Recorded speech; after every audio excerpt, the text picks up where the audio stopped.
Coming up, Becky Lynch has some harsh words for Ric Flair. The man also felt personally disrespected by Charlotte Flair, and we're top Ring of Honor guys backstage at AEW last night. So subscribe to this channel to stay up to date on all of the latest wrestling news and to make sure you get notified when all of our videos go live. Not just for the news, but because you won't want to miss Ollie's R-Truth video punishment. And that's not because it's good, it's because you'll want to be there to say that you were there when the whitest thing that ever occurred.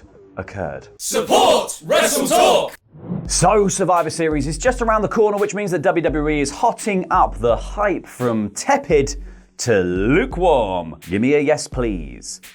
And also a no thank you. Now, one of the only feuds with a smidgen of interest in it for the show is Raw Women's Champion Becky Lynch versus SmackDown Women's Champion Charlotte Flair, and mostly because both the women seem perfectly intent on airing all of their dirty laundry in order to drum up a bit of interest in the match. That's fine. So after the world's most awkward swap meet and a subsequent reported bust-up backstage, Becky cut this promo on Raw about Chaz, which drew a response from her daddy, Richard Flair, as Ollie spoke about in yesterday's news. Now, the man was not going to let that old man talk to her that way, because she told Ariel Helwani on the MMA Hour podcast, "Look, I saw that tweet. I wrote out a response that would have been quite biting, and I deleted it. And I let it go because I think it's really sad. This is a legend at one point. This legend, 16-time world champion Ric Flair, is now jealous of me. And he's now trying to use me to get clout to promote whatever he has going on next, because he's dug himself into a bit of a hole with other things." So I kind of just was like, let me let him out of it because it's kind of sad, you know? It's kind of sad. Oh, pity is the true enemy of all wrestlers. Somewhere Ric Flair's withering away like Pennywise at the end of it. Or is he? Because he's actually still alive and tweeting, firing back with a quote and a screen cap of a WrestleTalk.com article by our very own Tempest. Hi Tempest, about him selling the man trademark to WWE on behalf of Becky Lynch. So now it's the man versus old man who used to be the man over who is the man and who legally owns the man. Man. You know when you say something so many times it doesn't sound right? Man.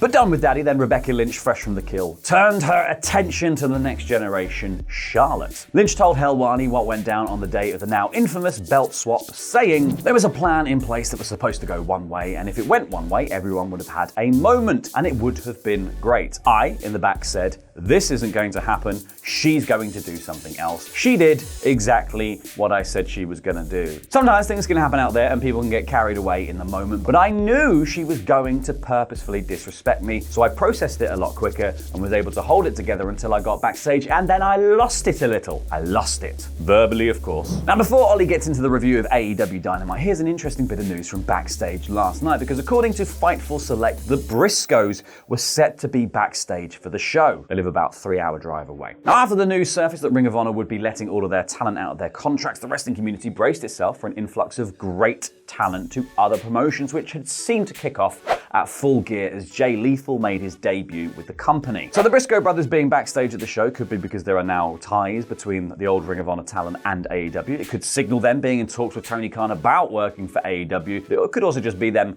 popping in to watch some wrestling, and there's not exactly a confirmation as they didn't appear on the show. But it would be interesting if the moves are now being made to hoover up all of that Ring of Honor talent. Now over to Ollie with a review of last night's Dynamite.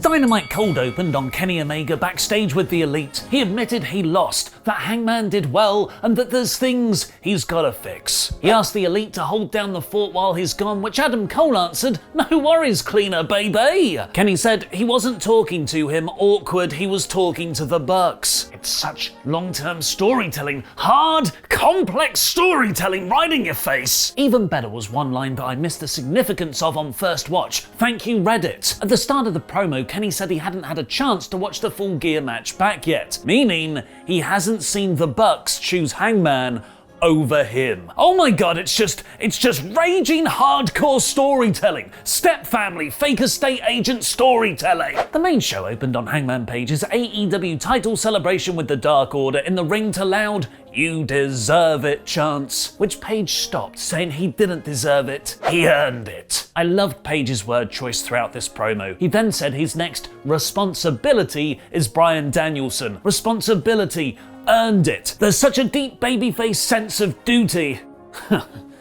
Duty. This brought out the American Dragon, who said congratulations to Paige, shook his hand, and then turned heel. Wait, what? Danielson suddenly got really mean. He said he's disappointed it's not Kenny Omega standing in front of him, that they should be having their match right now. He wrestled the very next night after winning the title at WrestleMania. Boo, he said the other company's thing. But of course, Virginia, Paige's home state where they were, boos hard work. He did a hometown heat spot. Maybe he is heel. I criticize WWE a lot for switching characters based on what the story requires. This babyface is the champion, meaning so-and-so needs to be a heel now to feud with them. It's backwards storytelling. Character should drive plot, not vice versa. But as surprising as Danielson being a dickhead is, I don't think it's actually a heel turn. It's more of a heel reveal. He's never presented himself as a face since he debuted. We just cheered him as such. In fact, he's been a bit of a kayfabe prick throughout, arguably arrogantly beating every opponent with a different move. This was one of those rare feats of being totally shocking, yet always there in plain sight, which explains why it didn't jar too considerably. He got shots in at Paige's confidence, they had a brawl, Danielson cockily beat Evil Uno in the following match, and then promised to kick the heads in of every member of the Dark Order. And as next week is in Chicago,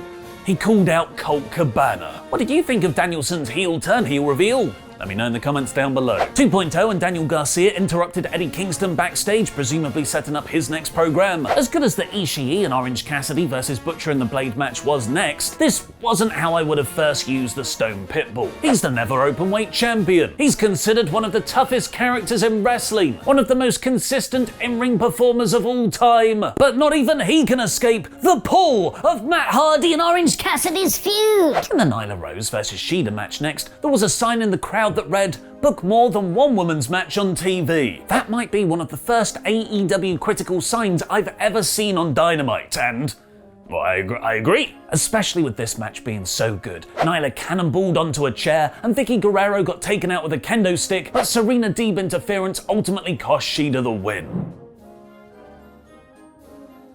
Not content with one promo on this show, having a post-Full Gear interview aired earlier, MJF came to the ring with Shawn Spears and Wardlow to talk about how he's the most complete wrestler on the planet and how he's going to start a bidding war in 2024. He started talking about the World Championship because there's nobody back there on his level.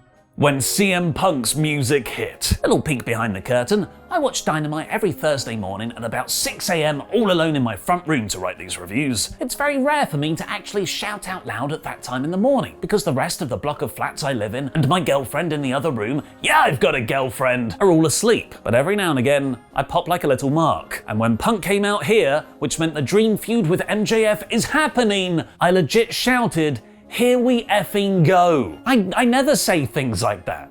Just like the Kingston feud, the promo battles are just as much as a draw as the actual match. So geniusly, MJF introduced himself with a handshake after they soaked up that heat, which Punk rejected, turned around and left, laughing without saying a word. MJF has just spent the last month trolling Darby Allin. Well, here's the Troll Master, and next week they're in Chicago. Yes, let's effing go. Speaking of Darby, he set up a match with the Gun Club, who, well, I forgot were heels or a thing. With the Young Bucks not cleared, Adam Cole and Bobby Fish will face Jurassic Express on Rampage. Dante Martin and Leo Rush won a really good tag match against the Acclaimed. Martin and Rush are terrific, but right now, I've only got eyes for Anthony Bowens, who has significantly stepped up his game recently. Team Taz reminded Dante of their offer to join them afterwards, promising all the success that comes with joining their faction, which is, I guess, getting beaten by Sting, and a belt that the company doesn't recognize.